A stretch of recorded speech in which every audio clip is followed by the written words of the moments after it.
High বন্ধুরা, আজকে আমি করছি মাটন কষা। তাতে দেখো কী কী লাগছে। প্রথম মাটনে দিয়ে দিলাম তেল, সরিষার তেল। দেওয়ার পরে দিয়ে দিলাম শুকনো লঙ্কার গুঁড়ো।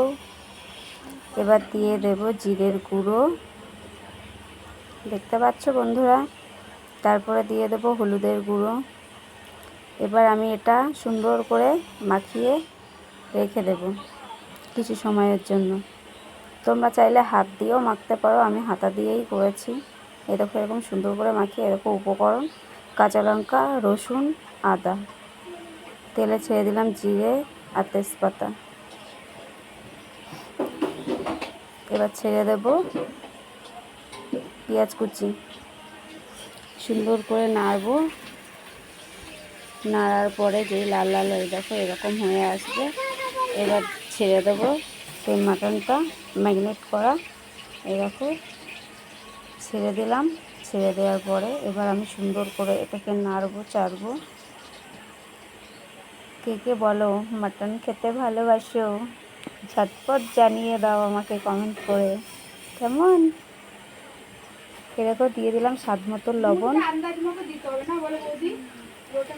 দিয়ে এরকম সুন্দর করে নাড়বো চাড়বো, দেখতে পাচ্ছ তো এরকম। এবং এবার দিয়ে দিলাম মশলা দেওয়ার পরে সুন্দর করে আবার কষাবো। এরকম দেখতে পাচ্ছ কত সুন্দর লাগছে না বলো মাটনটা, এরকম একদম। এবার দিয়ে দেব মশলার জলটা অল্প করে দিয়ে এবার আমি আবার কষাবো সুন্দর করে। এরকম ভেজে রাখা আলু এবার আমি দিয়ে দেব। আগেই আমি আলুটা ভেজে রেখেছিলাম। এই দেখো এবার সুন্দর করে আবার নেড়ে চেড়ে এরকম দেখতে পাচ্ছ কত সুন্দর হয়েছে। এরকম কষাবো। এবার দিয়ে দেবো পরিমাণ মতন জল, দেখেছ এরকম সুন্দর করে নেড়ে চেড়ে এবার আমি এটাকে ঢেকে রেখে দেবো।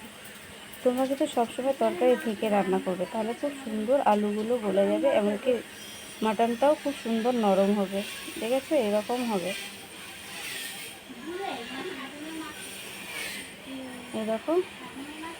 এরকম হয়ে এসছে। এবার আমি দিয়ে দেব গরম